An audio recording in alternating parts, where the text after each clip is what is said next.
la radio H24.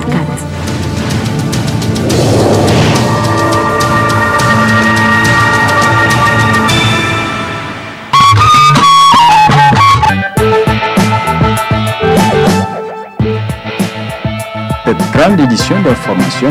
Monsieur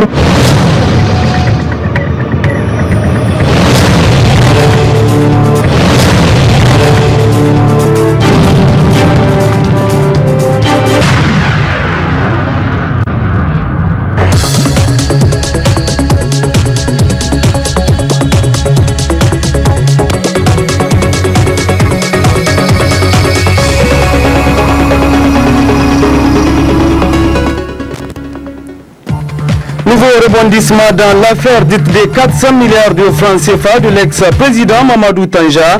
Jeudi dernier, la Cour de cassation a levé l'immunité de Cheikh Tanja Mamadou. Désormais, celui-ci pourra se faire entendre par la justice nigérienne. La menace Boko Haram fait déplacer beaucoup de personnes qui trouvent refuge dans les pays voisins du Nigeria, notamment le Niger. À suivre dans ce journal un dossier consacré à ce sujet. Mesdames et messieurs, bonsoir et merci d'être avec nous pour cette grande édition d'information sur la télévision Dunia, une édition que nous ouvrons par cette information. Nous venons en effet d'apprendre à l'instant même qu'une grande figure de la presse vient de s'éteindre. Il s'agit de M. Daouda Diallo, ancien président du CSC, ancien ministre. Nous y reviendrons dans nos prochaines éditions. Cela dit, le croissant lunaire consacrant le début du mois béni de Ramadan a été aperçu dans plusieurs localités du pays ce samedi 28 juin. À cet effet, le Premier ministre, chef du gouvernement, a livré un message à l'ensemble de l'Oumma islamique du Niger, un message dans lequel Birji Rafini a, au nom du président de la République et du gouvernement, souhaité un très bon début de Ramadan à l'ensemble des fidèles musulmans. Birji Rafini. Bismillahirrahmanirrahim. Mes chers compatriotes, le croissant lunaire qui marque le début du jeûne de Ramadan a été aperçu dans plusieurs localités de notre pays. Ainsi, Inch'Allah, la communauté musulmane du Niger entamera à partir de demain, samedi 28 juin 2014, un mois d'abstinence et de dévotion à Allah subhanahu wa ta'ala. Au nom du président de la République, chef de l'État, son Excellence El-Hajj Issoufou Mahamadou, et au nom du gouvernement, je souhaite à tous et à toutes un très bon Ramadan. Mes chers compatriotes, le Ramadan débute cette année au moment où la saison des pluies s'installe progressivement dans notre pays. C'est le lieu pour moi de vous exhorter à faire des prières pour que la campagne agro-pastorale soit des plus fécondes pour l'ensemble de notre pays. C'est le lieu aussi pour moi de faire appel au sens de patriotisme de nos opérateurs économiques pour qu'à l'occasion de ce mois béni du Ramadan, les denrées alimentaires soient en quantité et en qualité disponibles sur les marchés et à des prix abordables pour nos populations. Le gouvernement, pour sa part, poursuivra et renforcera la vente de céréales à prix modéré et la distribution gratuite de vivres pour aider les plus nécessités. Mes chers compatriotes, c'est le lieu enfin pour moi de lancer un appel à chacune et à chacun de vous pour nous unir dans la prière et le pardon et œuvrer à la consolidation de la paix et de la stabilité que nous connaissons actuellement. Puisse Allah nous gratifier d'un hivernage fécond. Puisse Allah accepter nos bonnes œuvres. Assalamu alaikum wa rahmatullah wa barakatuh. Je le disais en début du journal, nouveau rebondissement dans l'affaire dite des 400 milliards de francs CFA de l'ex-président Mamadou Tanja. Jeudi dernier, la Cour de cassation a levé l'immunité du sieur Tanja Mamadou. Désormais, celui-ci pourra se faire entendre par la justice nigérienne. Isidore Banaba. L'ancien président de la République, Tanja Mamadou, pourra enfin dans les prochains jours donner des explications à la justice nigérienne sur l'affaire dite de 400 milliards qu'il aurait laissé dans le trésor la veille du coup de force du général Salou Djibo. La Cour de cassation vient de lever son immunité. Avec la levée de l'immunité, la justice pourra faire la lumière sur cette affaire qui avait agité la classe politique.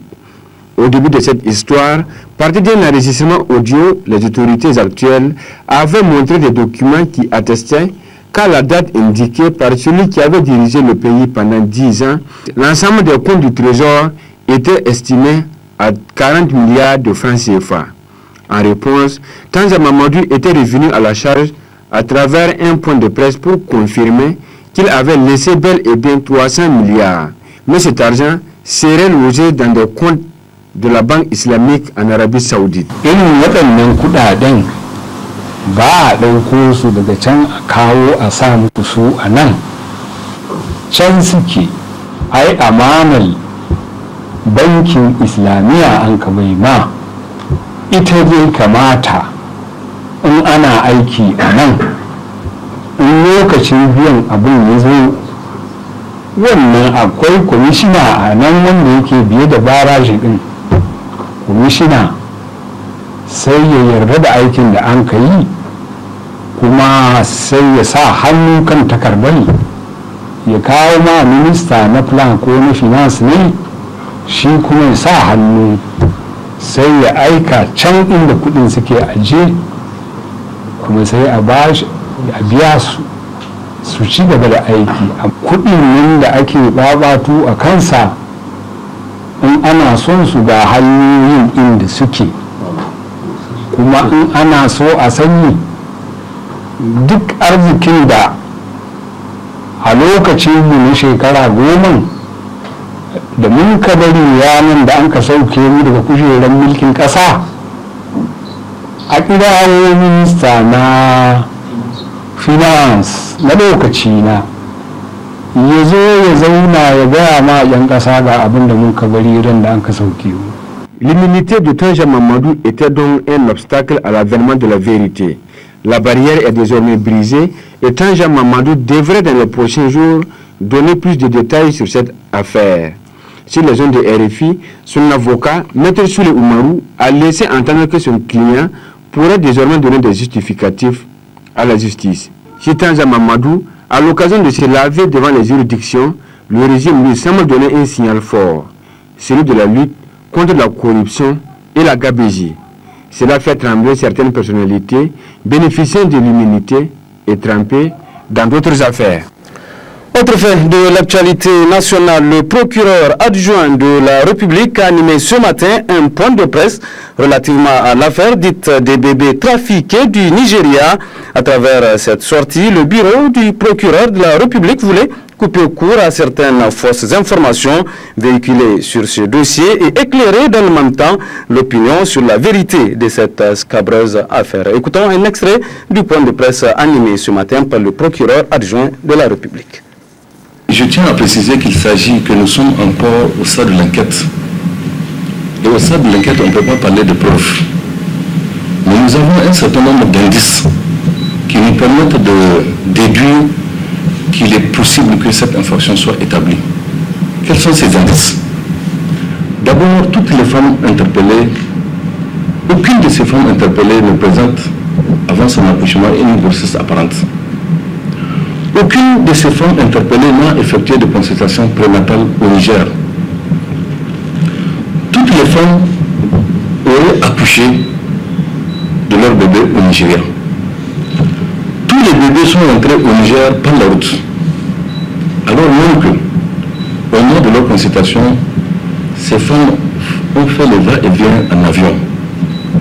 Vous allez me dire, vous allez être surpris, parce que quand c'est même lorsqu'il y a le bébé qu'il fallait peut-être prendre l'avion pour qu'il souffre moins.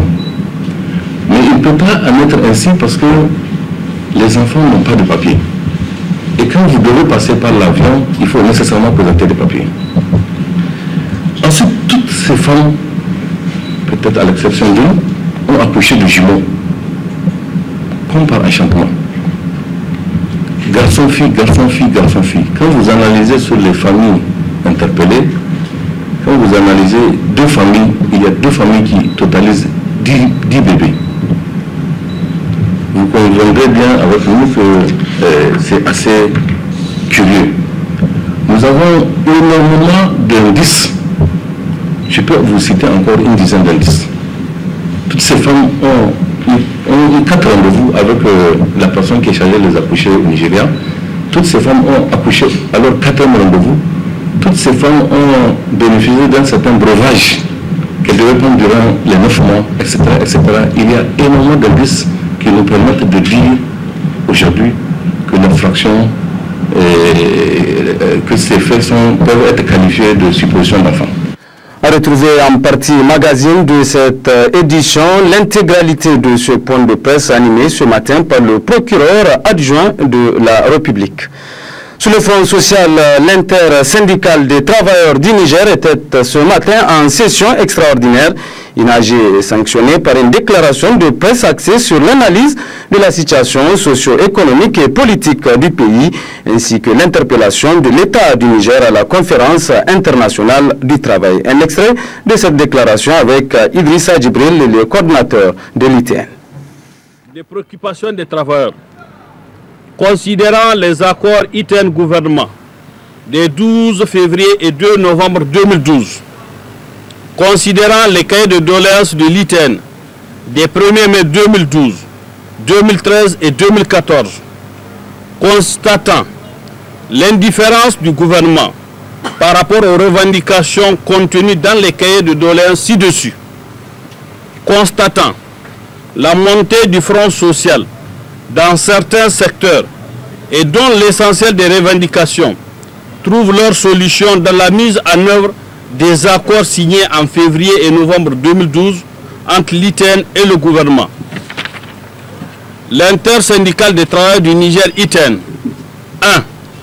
1. Exige du gouvernement le respect strict et intégral des accords librement signés avec les partenaires sociaux. 2.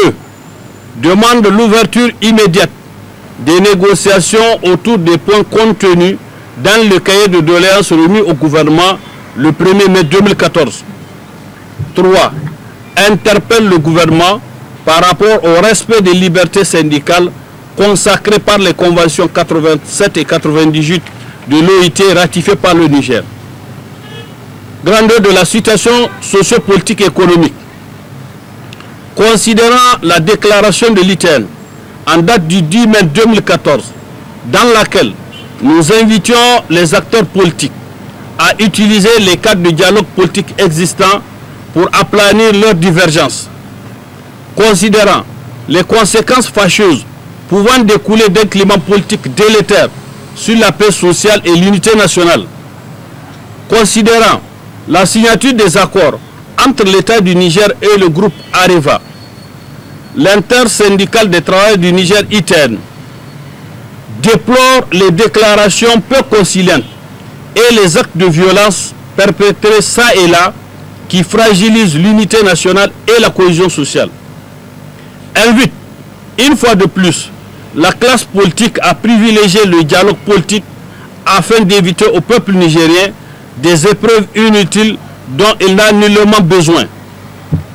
Condamne les actes de vandalisme et les répressions violentes qui caractérisent la gestion des manifestations ces derniers temps. D'autre part, l'ITN a suivi, comme tous les Nigériens, la signature des accords avec le groupe Areva, dont le contenu reste encore opaque. C'est pourquoi l'intersyndicale des travailleurs du Niger ITN exige du gouvernement la publication sans délai des 10 accords et se réserve le droit de se prononcer à temps utile sur ces derniers. De l'interpellation de l'État du Niger à la conférence internationale du travail. Considérant l'interpellation dont a fait l'objet l'État du Niger par rapport à l'application de la Convention 138 sur l'âge minimum d'admission à l'emploi lors de la 103e session de la CIT. Considérant que les raisons de cette interpellation tournent autour du manque d'informations statistiques sur le travail des enfants, du taux de scolarisation, de la santé et sécurité au travail des adolescents. Prenant en compte l'insuffisance des efforts fournis par le gouvernement en matière de lutte contre le travail des enfants. L'intersyndicale des travailleurs du Niger, ITN, 1. Demande au gouvernement de prendre les mesures adéquates pour une meilleure application des normes de l'OIT ratifiées par notre pays. 2. S'engage à poursuivre son plaidoyer auprès des institutions internationales pour un appui technique dans la mise en œuvre des différentes conventions de l'OIT ratifiées par le Niger. Enfin, l'intersyndicale des travailleurs du Niger, ITN, souhaite à tous les travailleurs et à la communauté musulmane un bon ramadan et invite toutes les militantes et tous les militants à rester mobilisés pour imposer au gouvernement un partenariat sincère dans un climat de paix et de démocratie. Vive le mouvement syndical nigérien, vive l'intersyndicale des travailleurs du Niger, ITN, la lutte continue, je vous remercie. Et puis, comme je l'annonçais en titre, la menace de Boko Haram au Nigeria fait déplacer beaucoup de personnes qui trouvent refuge dans les pays voisins, notamment le Niger. La région de Difa accueille un grand nombre de ces réfugiés qui sont hébergés par les communautés locales. Plus de précisions dans ce grand format de nos envoyés spéciaux, Mariama Soumana et Sambo Zamou. Suite aux exactions de la secte islamiste Boko Haram au Nigeria, des milliers de migrants issus de ce pays voisin ont trouvé refuge dans l'extrême est du Niger, précisément dans la région de Difa. Ici, à Garindogo, village situé à 20 km de Difa, ou même à Méné-Serwa, ces réfugiés sont accueillis par les communautés locales. Ils sont logés dans les maisons ou bénéficient parfois d'un site aménagé pour construire leur hangar, laissant derrière eux l'essentiel de leur richesse et même des parents. Plusieurs victimes se souviennent encore des traumatismes vécus. Abunda ana fada kawai na duniya ne shine rashin kwanciyar hankali kawai shine ya kawai shine wanda an kwanin kawai shine masalan to alhamdulillah saran da mun samu asara an kwane motar mu kawai ba zai zama ita kare ba dai kawai biya abinda aka faru kowa ya ji a duniya ana harbi ana kashe mutane muka gudu muka zo na kaza masalar da yawa mun samu ana kwane mun samu rashin mutum.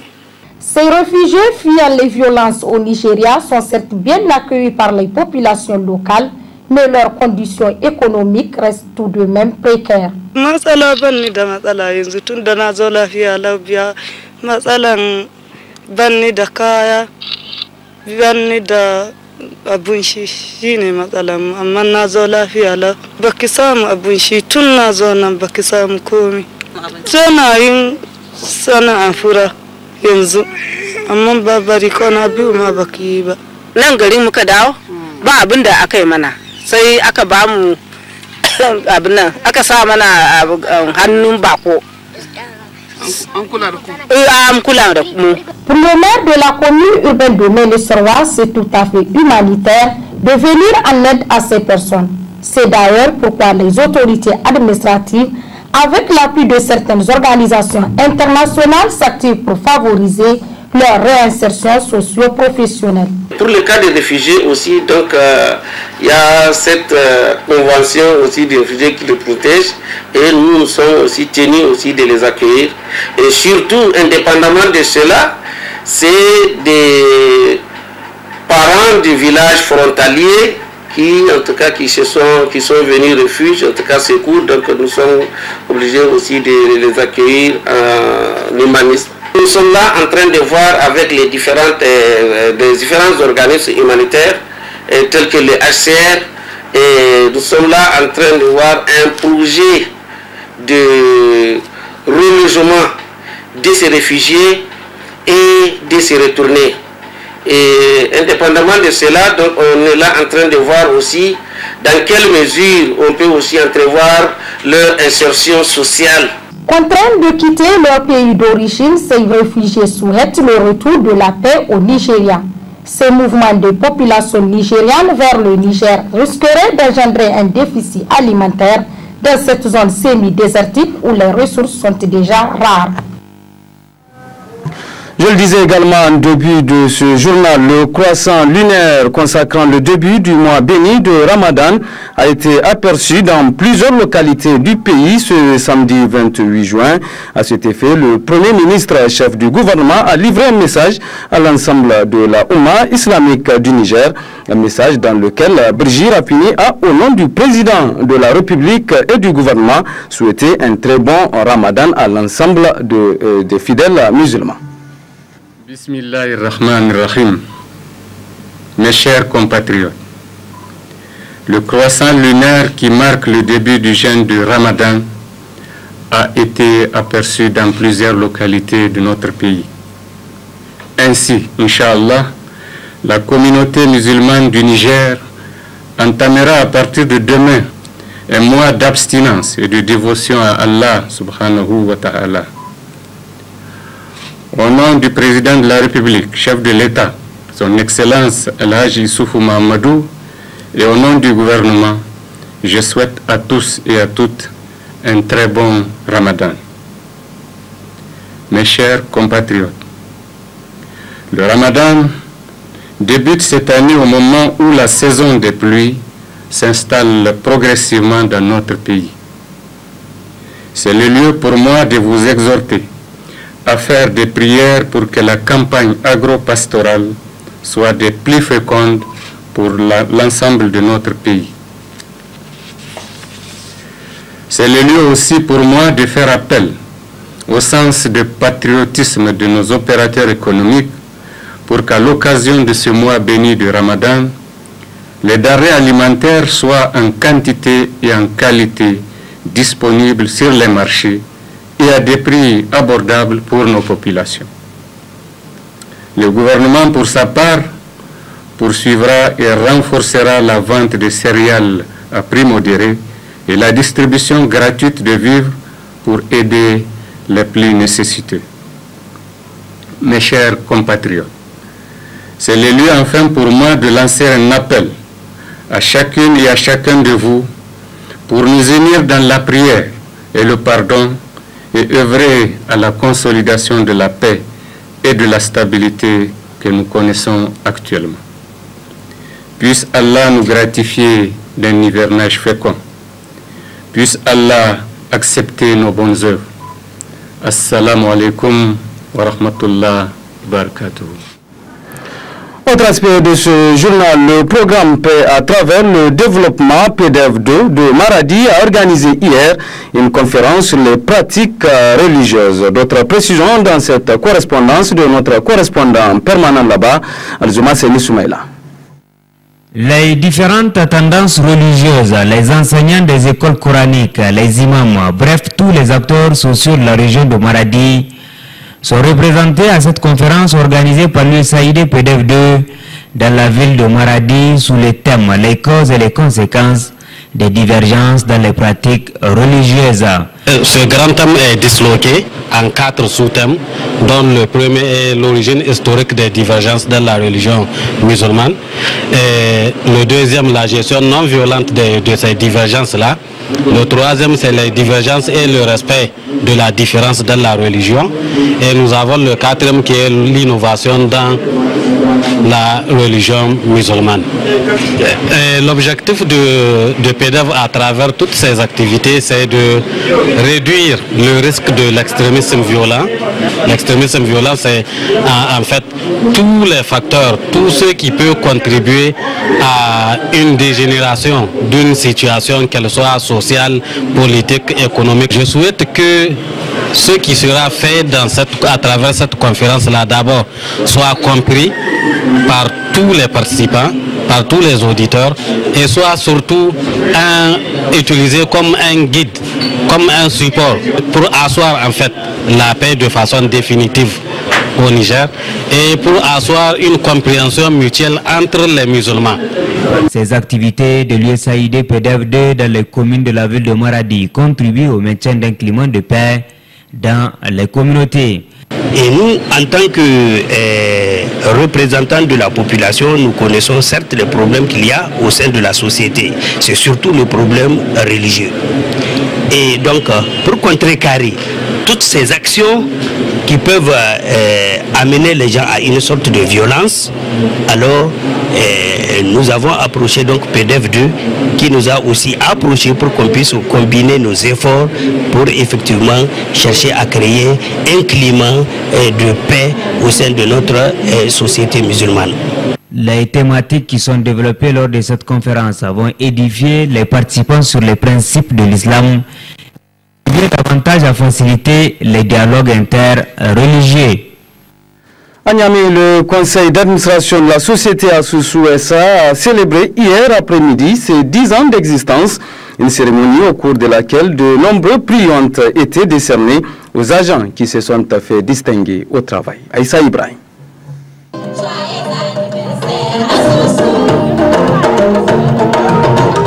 Cette cérémonie, au cours de laquelle des prix ont été décernés aux agents qui ont fait preuve de détermination dans leur travail et qui se sont fermement engagés à contribuer au bon fonctionnement de cette société, a été mise à profit par la directrice générale de Asusu SA, Mme Rekia Moussa Hassan, qui a témoigné sa satisfaction auprès de ses agents dévoués. En effet, le programme de motivation du personnel qui a été validé par le conseil d'administration de Asusu SA en sa session du 21 décembre 2013 engage la direction générale à saluer le travail bien fait de tous les employés méritants, ce pas seulement par les mots, mais par des actes avérés de témoignages et de distinctions. C'est pourquoi, pour donner de la valeur à cet engagement, j'ai personnellement pris la décision d'organiser cette nuit de l'excellence au profit des agents méritants de Asusu SA. Ainsi donc 15 récipiendaires ont reçu soit des prix d'excellence de l'agent modèle ou de l'agent du mois.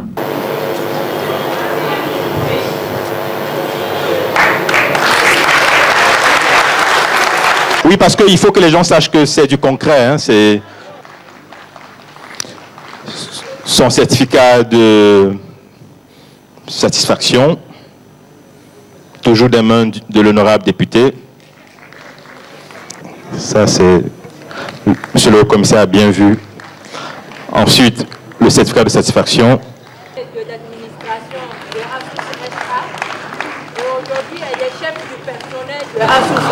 Voilà, Madame Kodak qui reçoit. Elle fait partie des agences qui sont respectueux des... Très émus par cette marque de confiance de leur employeur, ces agents.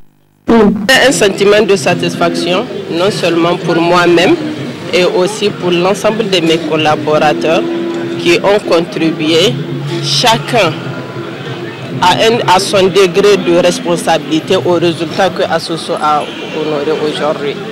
Merci l'équipe managériale et la direction générale pour cette satisfaction de prix. Et j'invite tout le personnel de Asusu SA à redoubler d'efforts, pour que Asusu soit un référentiel dans notre pays, pour notre pays et pour le continent. Seul le travail paye. Tout le monde peut être récipiendaire de ce trophée d'excellence, mais il faut travailler dur, il faut toujours travailler dur. Et je profite de l'occasion pour remercier notre direction pour vraiment l'attention particulière qu'elle met sur la gestion axée sur le résultat. Et aussi c'est la ponctualité de réponse que la direction nous apporte quand on a besoin d'appui. Créé en 2008 dans le but de prendre le relais du volet microcrédit de l'association Asusu Kigaba, dont les activités sont dorénavant concentrées sur l'offre des services microfinanciers et d'assistance technique, Asusu SA a pour vision de demeurer leader de la microfinance au Niger par l'innovation et servir de modèle de société financier inclusif adapté aux besoins des populations à faible revenu et des micro-entrepreneurs en milieu rural et urbain. Bon vent donc à Asusu SA. Les agents qui se sont distingués au cours de l'année 2013. De son côté, la mutuelle d'épargne et de crédit de femmes MECREF a tenu ce matin au palais de congrès de Niamey les assises de sa 18e assemblée générale ordinaire, des assises placées sous le thème La paix est gage d'un développement durable. Compte rendu, Imaseou.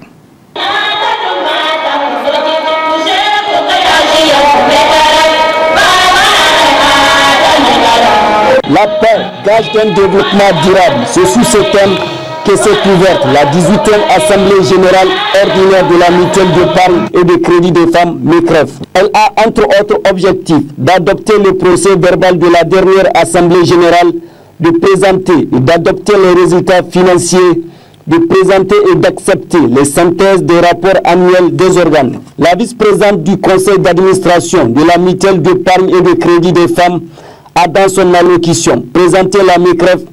Elle a par la suite saisi cette opportunité pour étaler les actions entreprises par la MECREF avant de s'attarder sur le bilan de l'exercice 2013. Au cours de l'exercice 2013, la MECREF a connu une évolution satisfaisante par tous les indicateurs de performance présentés, de bons taux de croissance. Si la mutuelle occupe aujourd'hui une place aussi importante dans ce milieu, c'est qu'elle a su créer une relation d'affaires privilégiée avec ses membres.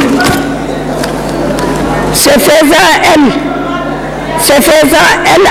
elle a été en mesure de les accompagner dans l'évolution de leurs besoins. Il est également important de mentionner la fidélité des membres qui ne s'est jamais démentie. Le représentant du gouverneur de la région de Niamey a dans son mot souhaité la bienvenue à l'assistance.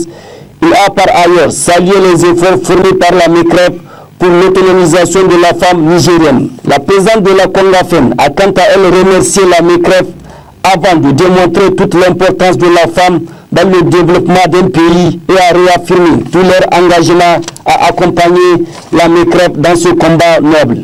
La MECREF fait partie des premières structures membres de la Congafen, crédible et exemplaire à travers le dynamisme, la compétence et le bon sens de ses responsables ici présents.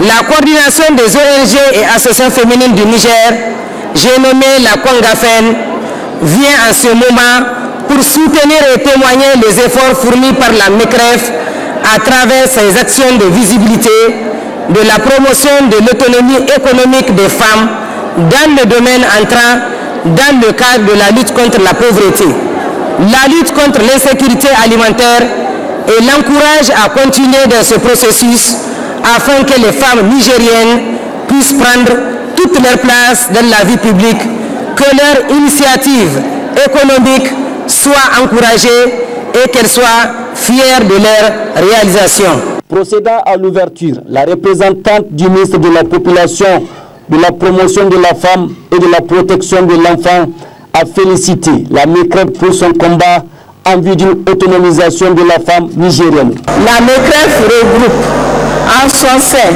22 958 membres, soit une augmentation de 2091 aberrante, et a œuvré pour l'émergence et le développement d'innombrables micro-entreprises pour ses membres, qui, grâce à celles-ci, ont pu prendre en main leur développement socio-économique et leur autonomisation.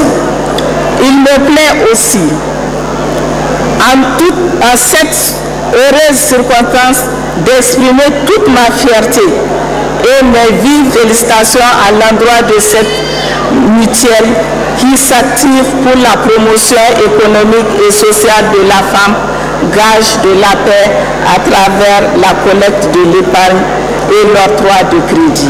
Créée le 10 février 1996, la MECREF œuvre pour l'autonomisation des femmes et des filles afin de briser toute forme de discrimination basée sur le genre. Ses objectifs sont entre autres la mobilisation de l'épargne, l'accord de crédit à ses membres, la promotion de l'éducation économique et sociale et la coopération entre ses membres. Autre aspect de ce journal, le centre de formation professionnelle et technique de Dosso a servi de cadre au lancement de la formation professionnelle par alternance à l'endroit des jeunes, organisé par le Fonds d'appui à la formation professionnelle continue et à l'apprentissage FAFCA. Le dit atelier est parrainé par le secrétaire général du ministère de l'enseignement professionnel et technique, Séniaï. Le développement socio-économique de la jeunesse d'un pays, c'est lui garantir un avenir meilleur. Ce qu'a certainement compris le gouvernement de la 7e République à travers cette opportunité mise à la disposition de celle-ci. Ainsi, de par ce lancement, le Fonds d'appui à la formation professionnelle continue et à l'apprentissage vient au chevet de la jeunesse nigérienne, surtout celle ayant perdu tout espoir de bien-être, tel que nous le traduit ici le directeur général de la FAFCA. Aujourd'hui, plus que jamais, la nécessité de développer des qualifications professionnelles s'impose dans les filières porteuses qui s'y rattachent. Ce à travers, entre autres, le système d'apprentissage qui vient non seulement renforcer le mode d'apprentissage traditionnel, mais aussi concilier le monde du travail productif et le centre d'apprentissage. Cela suppose que les compétences professionnelles qui sont dispensées soient bien en phase avec les besoins de l'environnement socio-économique et que nos politiques de formation et d'apprentissage se fondent sur des analyses précises et fiables du marché du travail qui ne concernent d'ailleurs pas exclusivement le secteur formel. Elles doivent également prendre en compte le secteur non structuré qui est une réalité importante aux dimensions multiples, en ce sens qu'il constitue une des réponses à la problématique de l'insertion socio-professionnelle des jeunes. Autrement dit, le secteur présente beaucoup d'opportunités en matière de création d'emplois productifs. L'apprentissage par alternance est une démarche qui vise à garantir la reconversion des professionnels. Il est un excellent moyen de transmettre le savoir-faire et les spécificités du métier et garantir des professionnels opérationnels et compétents. Tel un pari réussi, le secrétaire général du ministère de l'enseignement professionnel et technique traduit la place qu'occupe la jeunesse au cœur de la 7e République. Notre pays a engagé, sous la haute impulsion du président de la République, son Excellence Issoufou Mahamadou, et sur les directives constantes de son Excellence Brigitte Raffini, des actions qui tendent à améliorer de manière significative les indicateurs du développement économique et social de notre pays. La région de Dosso en est la preuve tangible de par la construction du port sec et la construction du chemin de fer. Le conseil technique du projet MIJ 017, présent à la cérémonie, a défini à son tour l'appui inestimable qu'apporte ce partenaire pour la réussite de ses activités. Précisons enfin que la FAFCA est réellement une opportunité à saisir, car toutes les conditions y sont créées pour un développement durable, surtout à l'endroit de la jeunesse nigérienne. À Tillabéri, début hier des assises de la première réunion du comité technique régional de santé de la région au titre de l'année 2014. Cela s'est déroulé dans la salle des réunions de la direction régionale de la santé publique de Tillabéri. Ismaël Beidi. Adopter la revue des plans d'action annuels 2014 du secteur de la santé. Apprécier le niveau de performance des indicateurs du plan de développement sanitaire au titre du premier semestre 2014 au niveau de la région de Tillabéri. C'est l'objet de cette première réunion du comité technique régional de santé de Tillabéri au titre de l'année 2014. En ouvrant les travaux de cette réunion, le deuxième vice-président du conseil régional de Tillabéri a exhorté les participants à être perspicaces dans les travaux afin d'aboutir à une évaluation exhaustive de la situation sanitaire et de la mise en œuvre des plans d'action du premier semestre de l'année 2014. Malgré les multiples efforts déployés par l'État et ses partenaires pour assurer à nos vaillantes populations des conditions de vie acceptables, force est de constater que beaucoup reste à faire car des milliers de femmes et d'enfants perdent leur vie suite aux complications liées à la grossesse, à l'accouchement et à d'autres causes évitables. À ce titre, nous devons mettre un accent pour identifier et résoudre dans la mesure de nos moyens les problèmes qui se posent en matière de santé maternelle à travers les interventions à haut impact. Je souhaite qu'au vos débats et réflexions, cette situation problématique que j'évoquais si haut soit prise en compte afin que des stratégies d'intervention soient envisagées dans la région de Tillabéri et au-delà du Niger répondent aux objectifs du millénaire pour le développement de l'horizon 2015. Notons enfin qu'au cours de cette réunion, des recommandations seront formulées par les participants pour une bonne amélioration de la mise en œuvre des plans d'action annuels 2014. Direction Agadez, où le groupe scolaire a communié à célébrer la 4e journée de l'étudiant. La dite cérémonie s'est déroulée dans une ambiance bon enfant et en présence de nombreux invités de marque. Une ambiance festive régnait samedi matin au siège social du groupe scolaire privé à Komeli d'Agadez. Les 3 établissements qui le composent, à savoir le centre privé de santé publique CPSP, le centre de formation et d'apprentissage de l'AIR CFDA et le complexe d'enseignement général TINA, englobant lycée et collège, se sont retrouvés le 8 février 2014 pour commémorer à l'unisson la 4e édition de la journée de l'étudiant. Une manifestation dont l'éclat a été rehaussé de la présence du secrétaire général de la région, M. Adamou Halidou, du maire de la commune d'Agadez, Rissa Filtou, et du représentant de l'honorable sultan de l'Aïr. Ils étaient aussi nombreux, les responsables académiques, les partenaires de l'éducation, les parents d'élèves et les étudiants des écoles de formation professionnelle voisines à répondre présent à l'invitation. Au menu, une série de communications ponctuées de chants, d'animation, de sketchs de sensibilisation et des poèmes dédiés au groupe scolaire Akomeli et à son promoteur. Se succédant devant le micro, les porte-paroles des étudiants ont présenté au public la fiche signalétique de leur établissement respectif. Leur dénominateur commun, c'est d'avoir été fondé par un digne fils du terroir en la personne de l'Haji Akomeli Mohamed. Son dynamisme exemplaire, souligné avec force par les différents intervenants, inspire confiance et admiration. La qualité de l'enseignement dispensé et le taux de réussite assez satisfaisant aux examens de fin d'année académique en sont la parfaite illustration. Joignant sa voix à celle des élèves du groupe scolaire Komeli, le maire de la commune urbaine d'Agadez, M. Rissa Filtou, a rendu un hommage appuyé au père fondateur du tout premier centre privé de formation professionnelle de la région. Il salue l'engagement sans faille de l'Haji Komeli Mohamed en faveur de l'épanouissement de l'école nigérienne. Sentiment de fierté légitime partagé par le secrétaire général de la région d'Agadez. M. Adamou Halidou apprécie à sa juste valeur l'initiative de former sur place les jeunes à divers métiers de qualification professionnelle. J'ose vous affirmer qu'en voyant cette belle jeunesse d'Agadez, ça nous reconforte. Ça nous reconforte et ça nous encourage parce que nous savons qu'à nos côtés, nous avons des acteurs qui vont nous permettre la mise en œuvre du programme de renaissance du président de la République. Je voudrais dire un mot, c'est d'être discipliné. Le président du conseil régional de la jeunesse et le représentant de l'ONG Parterre Het Tamat apportent également leur soutien et encouragement aux fondateurs du groupe scolaire privé Akomeli. Ce dernier devait à son tour procéder à la remise des témoignages de satisfaction. Il les a décernés aux élèves et encadreurs les plus méritants et à certains partenaires, comme c'est le cas de nos confrères de l'antenne régionale du groupe TV Dounia. Éclairage de M. Akomeli Mohamed sur le sens à donner à cette journée de l'étudiant organisée chaque année au sein de ces établissements. Cette journée a vraiment un but essentiel pour nous et surtout pour cette jeunesse qui est derrière moi.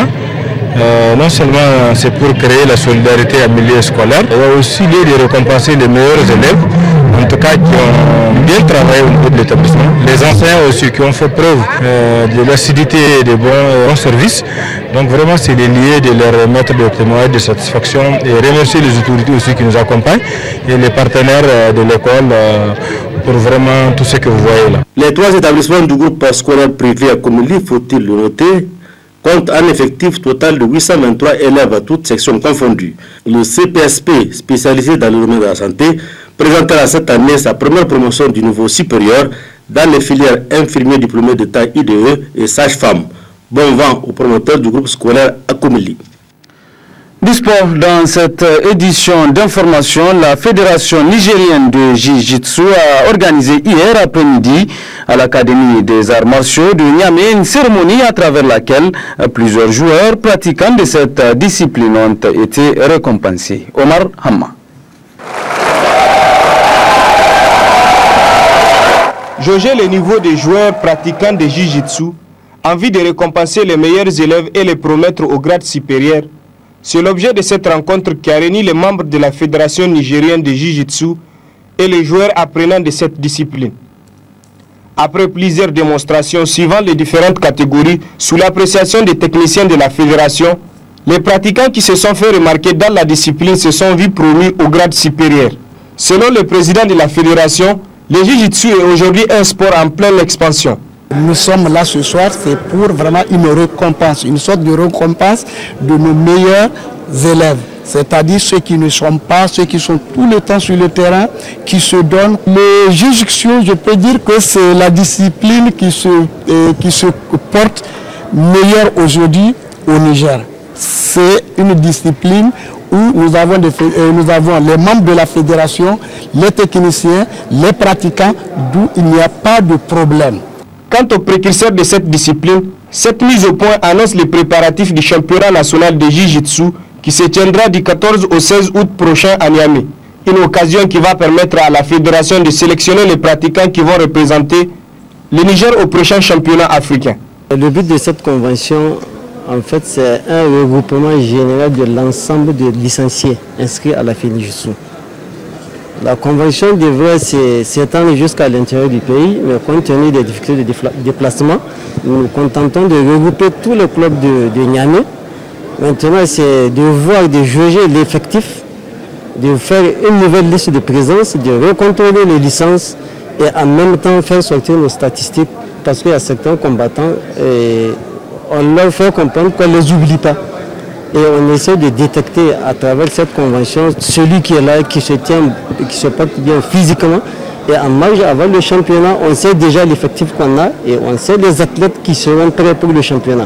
Ce grand rendez-vous du donner et du recevoir permettra non seulement aux pratiquants de mieux se connaître et d'échanger dans une optique d'une convergence d'esprit pour des perspectives nouvelles afin de buter sur une pratique optimale et rationnelle du Jiu-Jitsu au Niger.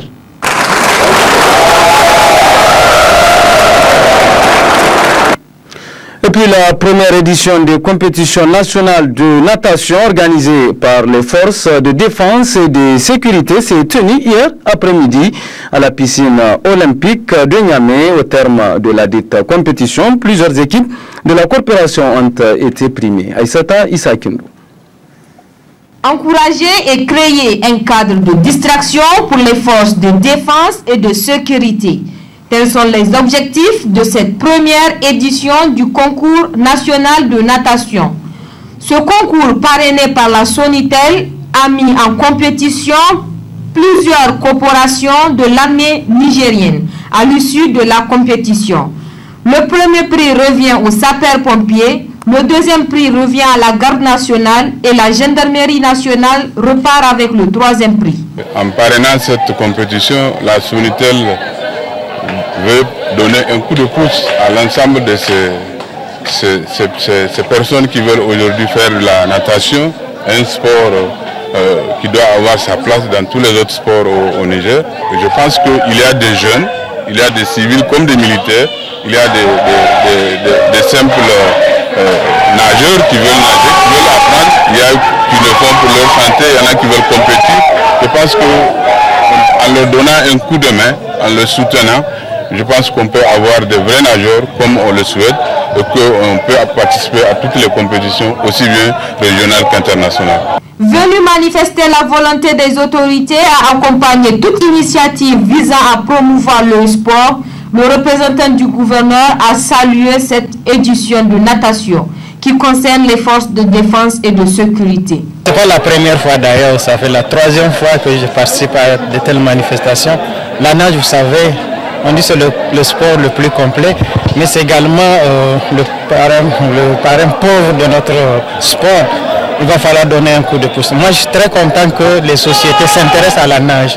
Et je pense que au-delà de la Sonitel, avant-hier c'était la Sonidep, aujourd'hui la Sonitel, nous allons continuer à explorer les autres pour qu'on donne véritablement, comme l'a dit le directeur ou le représentant du directeur de la Sonitel, un coup de pouce à la nage. Moi, je suis très fier de ce qui s'est passé aujourd'hui et bravo au FDS. Cette compétition est à encourager et les sociétés de la place doivent emboîter le pas à la Sonitel qui a bien voulu accompagner sportivement les forces de défense et de sécurité. Le championnat street foot organisé par Orange Niger en partenariat avec la FENIFOOT a pris fin jeudi dernier à Tillabéri. La finale de cette compétition a mis aux prises l'équipe Dounia FC et Kassia 1. C'était en présence des autorités administratives et coutumières de la région ainsi que des responsables de Orange Niger à Tillabéri.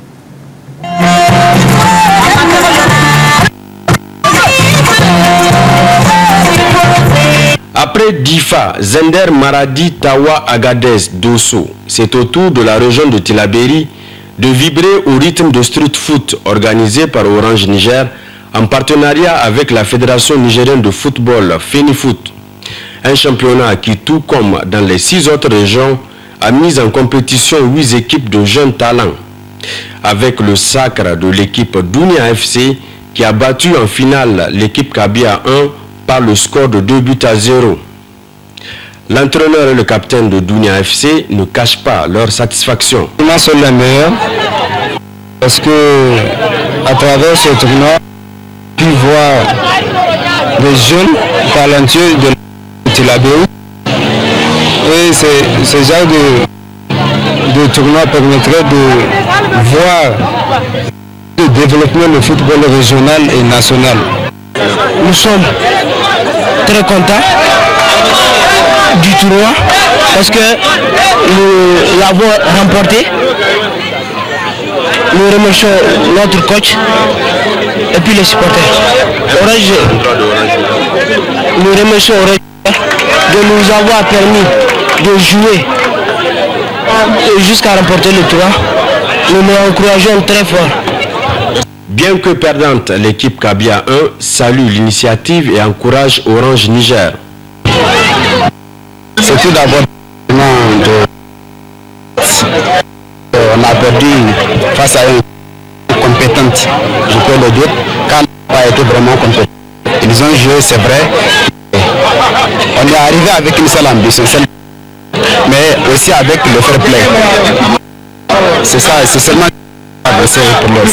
pour le responsable d'Orange Niger Tillabéri, le pari est gagné avec des objectifs atteints, car c'est le football nigérien qui avance. L'objectif pour toutes les régions, c'est-à-dire nous quand on vient puisque c'est une caravane, vous l'avez constaté, qui avait commencé à partir de Difa, qui a abouti, qui a atterri aussi ici à Tillabéri. Donc notre objectif, d'abord, il est sur un premier palier. C'est-à-dire qu'au niveau de chaque région, il faut que la jeunesse sente qu'il y a quelque chose qui est fait à son endroit. Il faut qu'on sente que Orange est en train de bouger. Et nous, par rapport à cet objectif, nous dirons que c'est atteint. Le deuxième objectif qui va faire en sorte que nous soyons complètement satisfaits, c'est au tournoi final, c'est le bouquet final, comme on le dit à Niamey, qui va regrouper tous les champions des régions. C'est en ce temps que sur l'autre plan national, vraiment, on sera très satisfait. Mais pour l'instant, sur le plan régional, nous sommes vraiment ravis d'avoir pu voir pendant ces 2 jours-là la jeunesse de Tillabéri se fédérer autour de ce sport roi. Et quelque part, vous avez vu hier et aujourd'hui la présence des autorités, en premier chef quand même le gouverneur de la région, qui a tenu principalement, spécialement à participer et à l'ouverture et à la clôture de ce tournoi. Donc pour nous, vraiment, c'est un sentiment de satisfaction générale. L'équipe Dounia FC, qui vient d'être sacrée première de Tillabéri, représentera la région au grand tournoi Street Foot qui se déroulera à Niamey et qui regroupera les représentants des 8 régions du pays. Tournoi à l'issue duquel le champion jouera un match contre le MENA national et aura l'occasion d'assister à au moins un des matchs à l'extérieur de l'équipe nationale dans le cadre des éliminatoires de la CAN 2015. Nous en venons à présent à la partie magazine de cette édition et comme annoncé, le procureur adjoint de la République a animé ce matin un point de presse relativement à l'affaire dite des bébés trafiqués du Nigeria. À travers cette sortie, le bureau du procureur de la République voulait couper court à certaines fausses informations véhiculées sur ce dossier et éclairer dans le même temps l'opinion sur la vérité de cette scabreuse affaire. Très bonne réception, au revoir. Le bureau du procureur se serait bien gardé en fait de communiquer sur cette affaire. L'eût été un peu certaines interventions d'ici ça et là, tendant à diriger l'opinion vers un autre sens. Et en fait, c'est très délicat parce qu'il s'agit d'un dossier qui touche à une valeur cardinale de la société nigérienne, c'est-à-dire la famille. Mais puisqu'il faut bien éclairer l'opinion et lui donner la véritable version, donc il était nécessaire alors qu'on se réunisse comme on l'a fait ce matin. De quoi s'agit-il exactement? Ce qui s'est passé, c'est qu'il y a quelques mois, au mois de janvier je pense, un journal de la place avait annoncé une information selon laquelle il y avait un trafic d'enfants, de bébés, entre le Nigeria et le Niger, et que certaines familles nigériennes dans lesquelles certaines familles nigériennes seraient impliquées. Et aussitôt donc la police judiciaire de Niamey, qui avait été saisie, ou en tout cas instruite pour diligenter l'enquête, a mené un certain nombre d'investigations, aussi bien au Niger qu'au Bénin et au Nigeria. Bien sûr, dans le cadre de la coopération policière qui nous lie avec ces États. C'est donc ce travail laborieux, méticuleusement, patiemment et obstinément accompli par la police qui a abouti à cette vague d'arrestation que vous connaissez. 31 personnes arrêtées pour des infractions diverses qui vont de la supposition d'enfants au faux et aux déclarations mensongères. Ces différentes infractions que nous allons analyser une à une sont d'abord la supposition d'enfants, comme je l'ai dit, qui est une infraction qui est très rare, en tout cas très peu courante. À ma connaissance, il y a eu un seul cas jugé à l'intérieur du pays. C'est une infraction qui est prévue par l'article 248 du Code pénal, d'une peine qui va de 2 ans à 8 ans, et qui veut dire que c'est une mère à qui on attribue une maternité ou un enfant donc qu'elle n'a pas accouché. C'est aussi simple que cela. Lorsque vous avez un enfant que vous déclarez avoir accouché, alors qu'en réalité vous ne l'avez pas accouché, c'est cela qui s'appelle supposition d'enfant au regard de l'article 248 du Code pénal. On a essayé de dire quelque part que le dossier est vide, il n'y a pas de preuves, mais je tiens à préciser qu'il s'agit que nous sommes encore au stade de l'enquête. Et au stade de l'enquête, on ne peut pas parler de preuves. Mais nous avons un certain nombre d'indices qui nous permettent de déduire qu'il est possible que cette infraction soit établie. Quels sont ces indices? D'abord, toutes les femmes interpellées, aucune de ces femmes interpellées ne présente avant son accouchement une grossesse apparente. Aucune de ces femmes interpellées n'a effectué de consultation prénatale au Niger. Toutes les femmes auraient accouché de leur bébé au Nigeria. Tous les bébés sont entrés au Niger par la route. Alors même que, au nom de leur consultation, ces femmes ont fait le va-et-vient en avion. Vous allez me dire, vous allez être surpris, parce que c'est même lorsqu'il y a le bébé qu'il fallait peut-être prendre l'avion, pour qu'il souffre moins. Mais il ne peut pas en être ainsi parce que les enfants n'ont pas de papier. Et quand vous devez passer par l'avion, il faut nécessairement présenter des papiers. Ensuite, toutes ces femmes, peut-être à l'exception d'une, ont accouché de jumeaux, comme par enchantement. Garçon-fille, garçon-fille, garçon-fille. Quand vous analysez sur les familles interpellées, quand vous analysez deux familles, il y a deux familles qui totalisent 10 bébés. Vous conviendrez bien avec nous que c'est assez curieux. Nous avons énormément d'indices. Je peux vous citer encore une dizaine d'indices. Toutes ces femmes ont eu 4 rendez-vous avec la personne qui est chargée de les accoucher au Nigeria. Toutes ces femmes ont accouché à leur 4e rendez-vous. Toutes ces femmes ont bénéficié d'un certain breuvage qu'elles devaient prendre durant les 9 mois, etc., etc. Il y a énormément d'indices qui nous permettent de dire aujourd'hui que l'infraction, que ces faits peuvent être qualifiés de supposition d'enfant. Alors, en ce qui concerne le faux public et les déclarations mensongères, il s'agit ici d'infractions qui sont prévues par les articles 152 et suivants du Code pénal, d'une peine maximale de 10 ans. Parce que ce que je tiens à préciser, c'est que toutes ces familles impliquées dans cette affaire se sont fait établir des actes de naissance pour leurs enfants au Niger. Ce qui est faux, naturellement, puisque ces enfants sont nés au Nigeria. En tout cas, ils sont supposés, les femmes sont supposées avoir accouché au Nigeria. Il n'y a pas de raison à ce qu'il y ait des actes de naissance établis au Niger. Donc il y a forcément un faux quelque part. Alors, je vous parlais de 31 personnes arrêtées.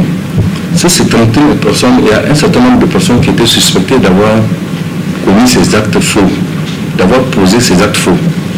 Ces personnes ont été relâchées parce que, à la lecture des résultats de l'enquête, on ne peut rien leur reprocher a priori, puisque ces personnes ont signé ces actes sur la base des déclarations qu'ils ont reçues, ou en tout cas des actes que la loi leur demande d'exiger au moment où ils signent ces actes.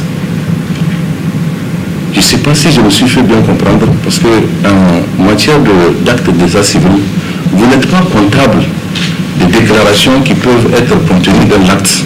Celui qui fait ces déclarations, celui qui va assumer en application de l'article 155 du Code pénal.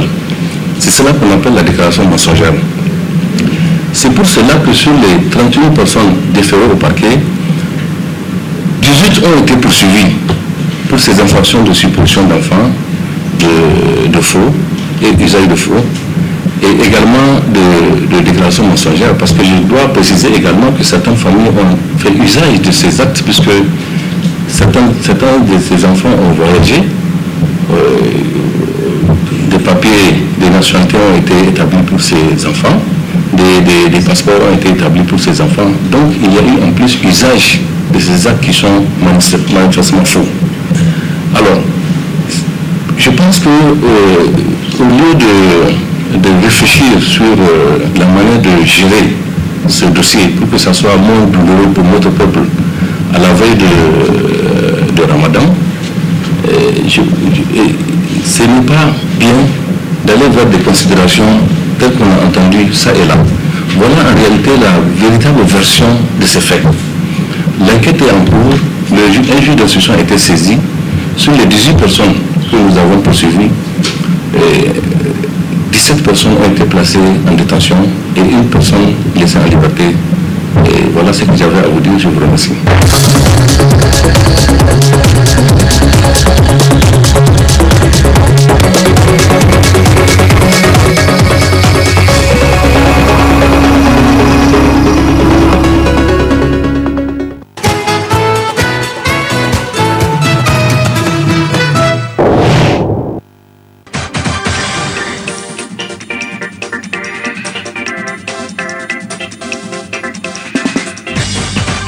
Cette semaine, le trafic des bébés reste incontestablement le chou gras de nos confrères de la presse écrite.